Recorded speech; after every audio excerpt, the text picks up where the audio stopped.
Victor, I see the new in-depth interview with you in this week's edition of the Goat Breeder and Rubberwear magazine. They say that you had the body of a young man. That's right, Ned. They did claim I had the body of a young boy, but the case was never proved. Thank God the DPP never noticed that the grassy mound in my back garden was turning brown. It could have been 10 years in the nick. So, all things considered... Unfortunately, I make the elementary and somewhat metaphysical mistake of considering all things, a process which usually takes approximately 30 million years and turns my brain to slime. While this is going on, you can, however, hear me on 1500 metres long wave presenting Pick of the Week, a programme where no things are considered at all. Radio 4, and now more crap. Hello again, and welcome to Pick of the Week. And there's no doubt about this week's Pick of the Week. It's a 6-inch bogey sent in from Mrs. Duff of Ipswich. It's crusty at one end with a slimy tail. Stop this inhumanity, stop, it is madness, it is cruel and... This week sees the premiere of my latest opera, The Boar Requiem, a deeply moving elegy about the senseless waste of airtime on all radio and TV channels, which are now exclusively devoted to toothless old bastards from Upminster dribbling on and on about Russian books, evacuees, and popping in and out of each other's houses for cups of sugar. And all because the only exciting thing that ever happened to them in their drab-wretched lives was when a bomb fell and narrowly missed them by 5,000 miles in 6 years because they weren't actually born until 1950. Please, Mr. Checkland, no more programs on the war years. They are boring. By a coincidence of almost Kesslerian proportions, next June the 13th will be the 95th anniversary of the day a bored TV executive first came up with the stiflingly brilliant idea that programs celebrating anniversaries require no inspiration at all and make very cheap television. Frankly, if I were running television, I'd grab that Sue Lawley's tights and rip right up the back. Oh, no. Oh, he's touched. Oh, he is right. Touch.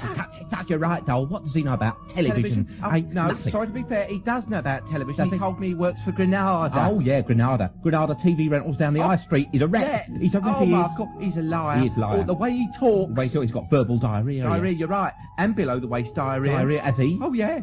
Diarrhea's hereditary, you know.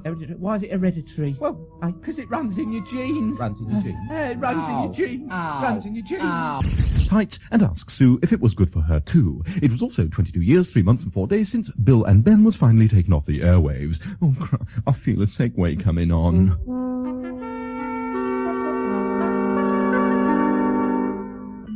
There's Bill and Ben, the flower pot Ben. Look, Bill is talking to Ben. Listen, children, what are they saying? Bill says... And Ben replies to Bill, if you loved me, you'd swallow it. I don't understand that joke, do you, children? Let's sing along. Was it Bill or was it Ben? It is also exactly 1 month and 3 days since the plaintive words, "Why are there so many disasters in the world today?" were first uttered. Switch on the news. Here is the news. Death, famine, disaster, floods, death, horror, smash, more death, more... Yes, there are indeed more disasters than ever these days. However, with the aid of electronic surveillance and photographic evidence, I can now reveal the reason for this terrible increase. More death. One person is responsible. Look at the pictures. Famine in Ethiopia, who's standing in the background? Devastation in Calcutta, who's standing in the background? Floods in Bengal, are you starting to make a connection? I name the guilty party. It is Mother Teresa. These things don't just start on their own, you know. It's more than coincidence. She's mad, I tell you. She nicks the food, she blows up the chemical factories, she stops the rain. It's a one-woman job creation scheme with her. She's mad. Mad, I tell you, mad. All right, it may be paranoid, but you think about it. If there's any trouble in the world, she's there. Now explain that away. Today is also the 13th and 1/4th anniversary of Stephen Sondheim's least successful musical, a romp through the Vietnamese jungle. It was called the My Lai Massacre. Leglets, I had a few. I did it my lay. Thank you. How you want your beverage? Medium or well done? No showstopper. One singular sensation. In a desperate attempt to save the show, it was retitled the My Lai Mascara, and as a result it ran and ran and ran and ran and ran and ran and ran. Oh, he's twisted. Mad. Touch. Twisted. Touch. Twisted, mad. Twisted. Touch. Twisted. Oh, he's not right in the head. He's right. He's twisted. That film he did last night about starvation. Yeah. Those children didn't look hungry to me. Great fat stomachs. That's right. They looked as if they'd just eaten a big dinner with their stomachs, didn't they? Big dinner, you're right. Yeah. In the credits it said, Famine by Mother Teresa. That's right. And he had his name in lights. Did you see that as well? Lights, that's right, yeah. The V was made out of liver. The hyphen was a bit of offal. And the colon was a colon. Colon, yeah. And, it said, remember, it said Mr. Lewis Smith's wardrobe by... MFI. Wardrobe by MFI. Yeah, MFI. Wardrobe was by MFI. Wardrobe by MFI. Wardrobe was by MFI. Wardrobe by...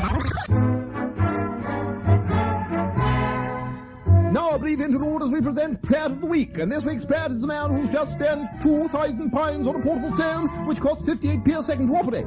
Here he is on a train heading towards Ipswich. Hey, what? Hello? I can't hear you, what? What? It's a weak signal, what? Oh no, just about to go under a tunnel. Hold on. Hey, what? Speak up, what? Oh, it's alright, I'm out again, what? I can't hear you, what? Oh no, my batteries are going down. What? Hey, what? I can't hear you, what?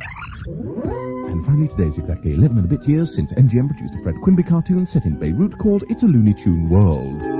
Coming to this screen soon. I thought I saw an Arab. I did. Another hilarious MGM animation. Hold on to your sides as we follow the antics of those wacky cartoon characters like the cute but totally ineffectual Wally the Jumblat and the naughty but lovable Gaddafi Duck. Infidel. In their crazy attempts to achieve a lasting peace in Beirut, the wacky town where nothing gets done fast. I want you to blow them all up. An absurd cartoon, Ned, because in real life, people with such ridiculous names are never given important and responsible jobs. I was at a conference only yesterday being told this by Canaan Banana, Kim Il-Suck, Cardinal Sin, evocative names, but not as evocative as, say, Pavlov. Now that name rings a bell. Oh, Christ, it's split. Victor Lewis Smith of Radio Viz, Lord Reith's favourite broadcaster, whose book on bygones is relaunched today.